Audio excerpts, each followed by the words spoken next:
The last thing my son screamed at me, his face contorted into a mask of pure venom I had never witnessed before, was, "I hope you rot, you manipulative old woman." This was, of course, after I had calmly signed away my entire existence, the sum total of a life of quiet labor to save him from a self-made abyss. What he, in his blind, frantic panic, failed to comprehend was that I wasn't the life raft he imagined. I was the anchor, and I had kept the receipts, etched not in ink, but in ice. It began, as the deepest betrayals often do, with a frantic whisper in the dead of night.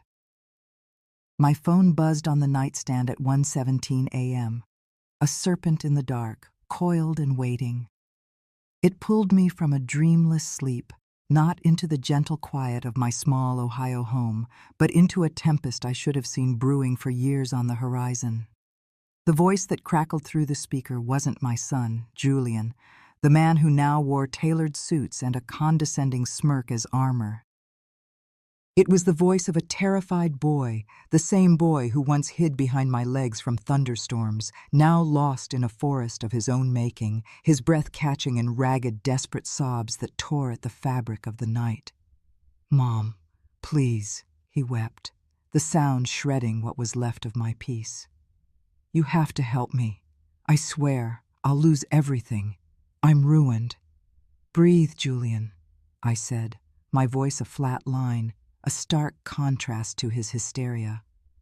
I swung my feet onto the cold wooden floor, the familiar floorboards groaning under the weight of a life lived too long in one place.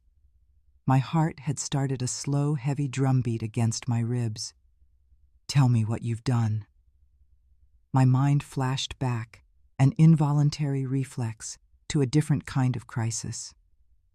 Julian, aged 10, had accidentally broken a neighbor's window with a poorly aimed baseball. He'd come to me then, too, his face streaked with tears, his small hands trembling. I remember kneeling, wiping his face, and telling him that honesty was the only tool that could fix what was broken. We had walked over together, hand in hand, and I paid for the new window pane with money I had set aside for groceries that week. We ate potato soup for 3 nights, but he learned the weight of responsibility, or so I had thought. The lesson, it seemed, had faded with time, replaced by a desperate entitlement. It wasn't a broken window this time. It wasn't crypto either. That felt too modern, too abstract. This was something older, something more foolishly human. A business deal born of greed and naivete, made with men who didn't use contracts, only menacing handshakes and veiled threats that lingered in the air like cigar smoke. A warehouse of imported electronics that never existed. A business partner who had vanished into thin air, and a debt that was now breathing down his neck with the hot breath of a predator. To cover the initial loss, he'd done the unthinkable. He'd taken a secret second mortgage on the beautiful colonial house he shared with his wife Claire.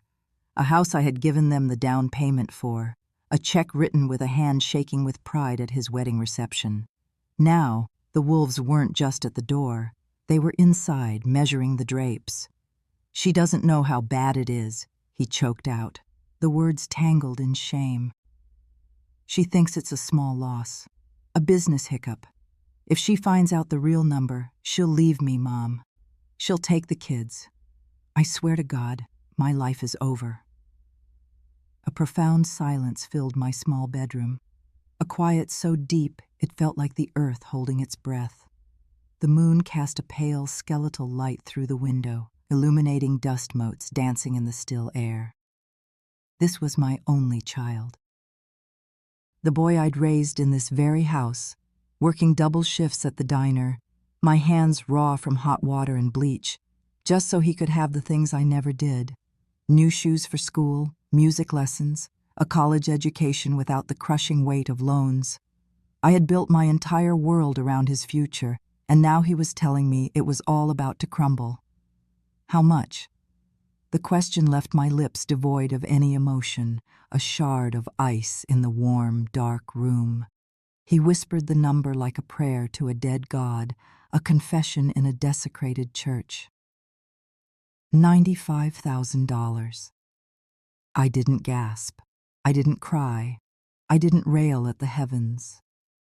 I simply looked around my room, at the worn floral wallpaper I'd hung with my late husband, the peeling paint on the windowsill, the framed picture of Julian on his graduation day, his smile so bright and full of promise it seemed to belong to another person entirely, a stranger from a happier lifetime. My whole world, everything I had scrimped and saved for over 40 years of mind-numbing, back-breaking work, was worth less than his one catastrophic, reckless mistake. He kept talking, a torrent of fear and excuses flooding the line, a chaotic narrative about menacing phone calls, about the hollow-eyed dread that seized him every time a car slowed down outside his pristine suburban home. He spoke of sleepless nights, of the fear of his wife's judgment, of the terror of losing his picture-perfect life. "You're the only one I can turn to," he pleaded, his voice regressing further into that of a terrified child. "You're all I have left." The call ended. I did not sleep. I sat at my worn kitchen table, the ghost of my late husband in the empty chair opposite me, his imagined scent of sawdust and Old Spice a comforting phantom. I let the full weight of Julian's catastrophe settle onto my shoulders, not like a blanket, but like a shroud. By the time the first gray hint of dawn bled through the window, a decision had formed in my mind, forged in the cold, sleepless hours of the night. It was a decision that was cold and sharp as a shard of glass. I went to the bank that morning, not with trembling hands, as he might have imagined, but with a spine of steel I didn't know I still possessed. I wore my best coat, the one I saved for church and funerals. I sat across from a young loan officer whose polished name tag read Caitlin, her face a mask of professional empathy. I told her in a voice that did not waver that I needed to liquidate everything. My pension, my savings bonds, which I'd collected one by one over decades, the deed to my house, everything.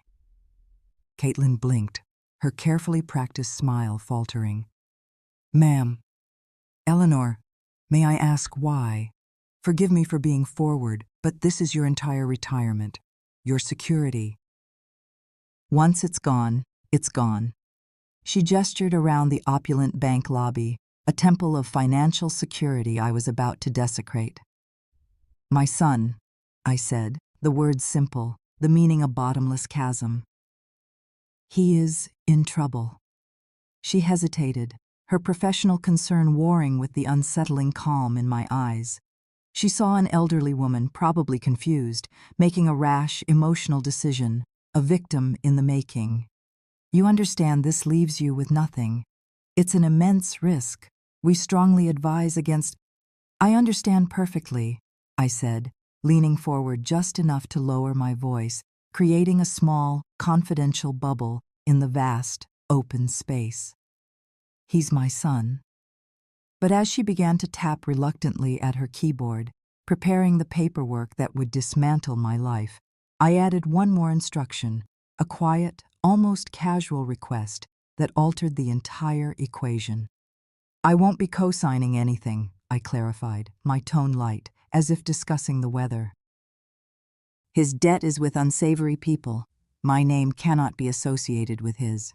The funds to clear his second mortgage will originate from a new loan taken out by me. I will be the principal borrower, and his property will be the collateral. It's cleaner that way, don't you think? A simple private family matter." She looked at me, a flicker of genuine confusion in her eyes. This was not the standard procedure for a parental bailout. It was complex, legally intricate. But the desperation of a mother is a story bankers know well, and my calm was more disarming than any frantic plea could have been. She nodded slowly, her fingers returning to the keyboard. She was witnessing not a sacrifice, but the setting of a very sophisticated, very cold trap. They all saw a frail, desperate old woman, a lamb to the slaughter. They had no idea they were dealing with a creditor. It took 2 weeks of bureaucratic wrangling. 2 weeks in which I sold the only home I'd ever known to a faceless developer who planned to tear it down. I packed 40 years of memories into cardboard boxes, each one feeling like a small coffin. I moved into a drab, soulless rental apartment across town, a place that smelled of stale cigarettes and defeat. And I gathered every last cent of my existence into a single cashier's check. When the teller slid it under the glass to me, I stared at the slip of paper. It felt like both a death sentence and a declaration of war. I met Julian at his bank, the one with marble floors and hushed tones. He looked ravaged, his expensive suit rumpled as if he'd slept in it for a week. The mask of the successful businessman had shattered, revealing the terrified boy underneath. He hugged me with the desperate strength of a drowning man, burying his face in my shoulder. "I owe you my life, Mom," he whispered into my hair. "Forever." I felt a pang, a flicker of the old, unconditional love. I gently extricated myself and handed the envelope to the bank manager. The debt was cleared. The second mortgage vanished from the record. His house, his life with Claire was safe.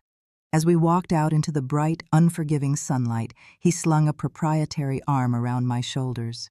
"You'll stay with us, of course," he said, not as a question, but a statement of fact. "It's the least we can do. I'll take care of you now, Mom. Don't you worry about a thing."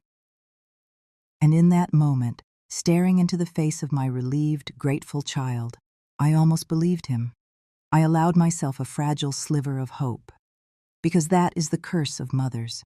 We are conditioned to believe in the redemption of the very people who break our hearts, time and time again. 6 months. That was the length of the fuse. 180 days. That's how long it took for gratitude to curdle into resentment, and for resentment to harden into a quiet, suffocating contempt that poisoned the very air I breathed. The first month was a meticulously staged performance of familial bliss. Claire, with a smile that never quite reached her eyes, redecorated the guest room in bland, inoffensive shades of beige. Julian kissed my cheek every morning on his way to work, a perfunctory, dry peck. I made myself useful. I baked bread, I folded laundry, I picked up the grandchildren from school, becoming a silent, efficient, and unobtrusive cog in the machinery of their perfect lives. I was the family's resident angel of mercy, their living, breathing symbol of sacrifice. But the novelty of sainthood wears off quickly. By the 3rd month, my presence was an unspoken inconvenience, a piece of furniture that was always in the way. Claire's sighs grew heavier whenever I entered a room. The grandchildren, picking up on their parents' subtle cues, were gently steered away from Grandma's room because Grandma needs her rest. Julian started working later, his greetings becoming monosyllabic grunts, his eyes perpetually glued to the glowing screen of his phone, a barrier more impenetrable than any wall. The slights were small, insidious, and masterfully crafted to be deniable. My favorite porcelain teacup, a gift from my late husband, vanished from the kitchen cabinet, only to be vaguely remembered as having been chipped, so I must have tossed it. The thermostat was always set to a temperature that left a perpetual chill in my bones. One evening, I was walking past the den and heard Claire on the phone with a friend, her voice a saccharine, conspiratorial whisper. It's like living with a ghost, a very needy ghost who leaves her scent of old lavender on everything. She's just always here. I said nothing. I retreated to my beige room and became an expert in the art of saying nothing. I learned to take up less space, to make my footsteps lighter, to breathe more shallowly. The end came on a Tuesday, over a lasagna I had spent the entire afternoon making from scratch, his childhood favorite, the one I made for every birthday. The 4 of them sat at the polished mahogany dining table, a perfect family portrait with one smudged, unwanted element, me. Claire picked at her food, then placed her fork down with a theatrical gentleness that set my teeth on edge. "You know," she began, addressing the crystal chandelier above the table, "this house has been feeling a little cramped lately. I think for everyone's emotional well-being, it's time we discussed more permanent arrangements." My heart stopped. The world seemed to tilt on its axis. I looked at Julian, my boy, my only son, my eyes screaming a silent plea for him to say something, to defend me, to show one shred of the loyalty I had so completely and catastrophically shown him. He said nothing. He just scrolled through his phone, his thumb flicking across the glass screen, dismissing articles and emails with the same casual disinterest with which he was dismissing his own mother. I swallowed the lump of metal that had formed in my throat. "Of course," I managed, a brittle, unfamiliar smile pasted on my lips. "I can look into some options." No one replied. Claire gave a tight, satisfied smile, the victor in a battle I hadn't even known I was fighting. The matter was closed.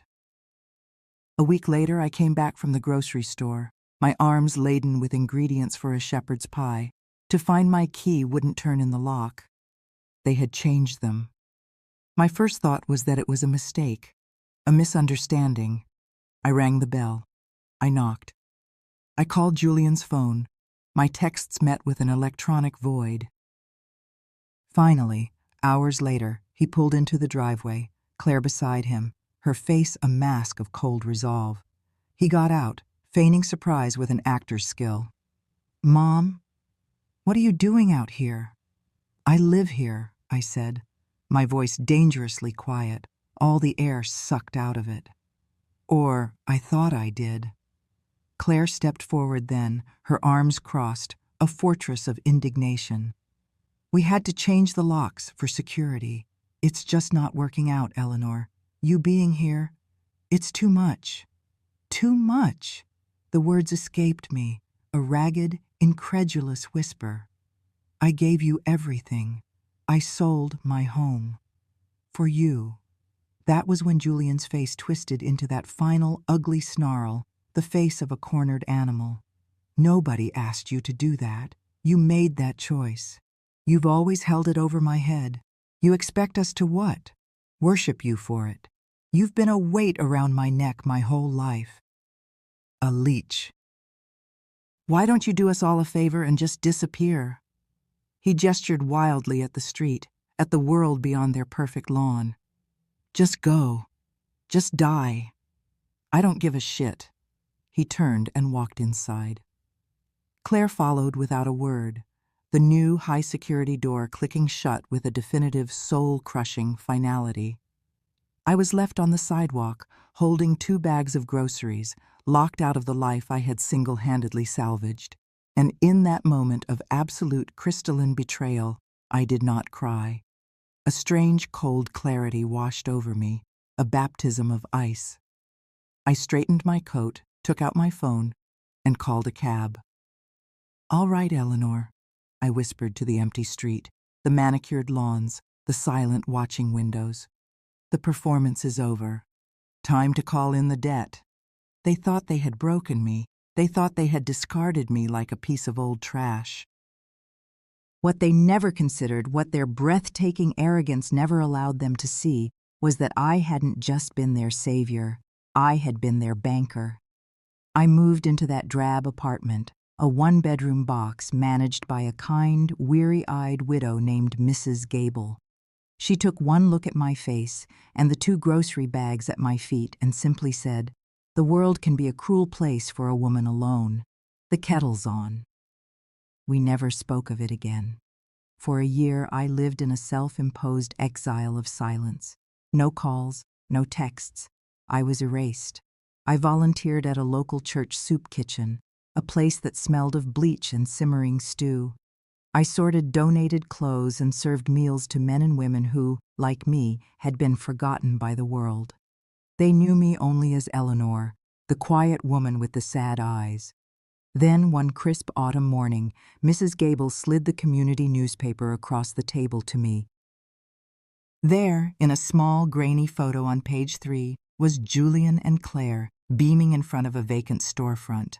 The headline read, "Local couple to launch artisan coffee bar in historic downtown." They were selling the house, their house, to fund a dream. 3 days later, my phone rang. An unfamiliar number. I let it go to voicemail. It rang again and again. The fourth time I answered, my heart a cold, steady stone in my chest. It was Julian. His voice was a frayed rope. "Mom, listen, I know it's been a while, but we're trying to sell the house. And the bank.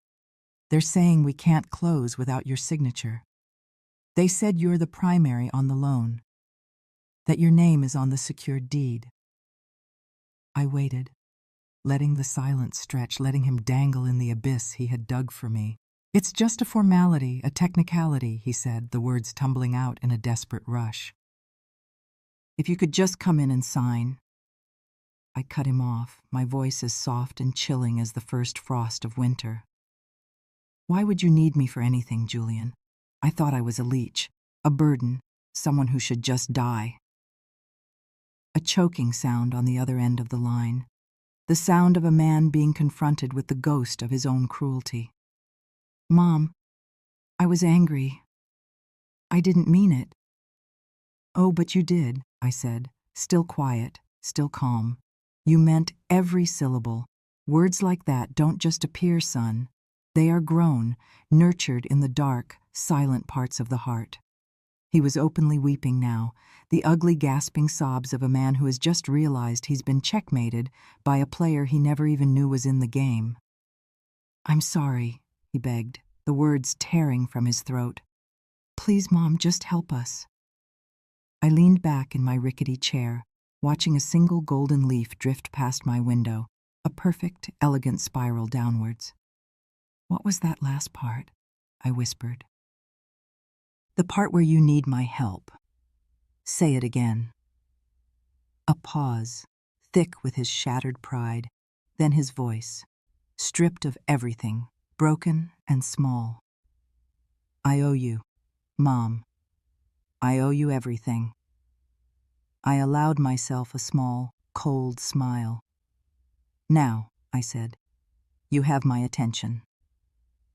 They came to my apartment the next day, appearing at my door like supplicants at the gates of a forgotten temple.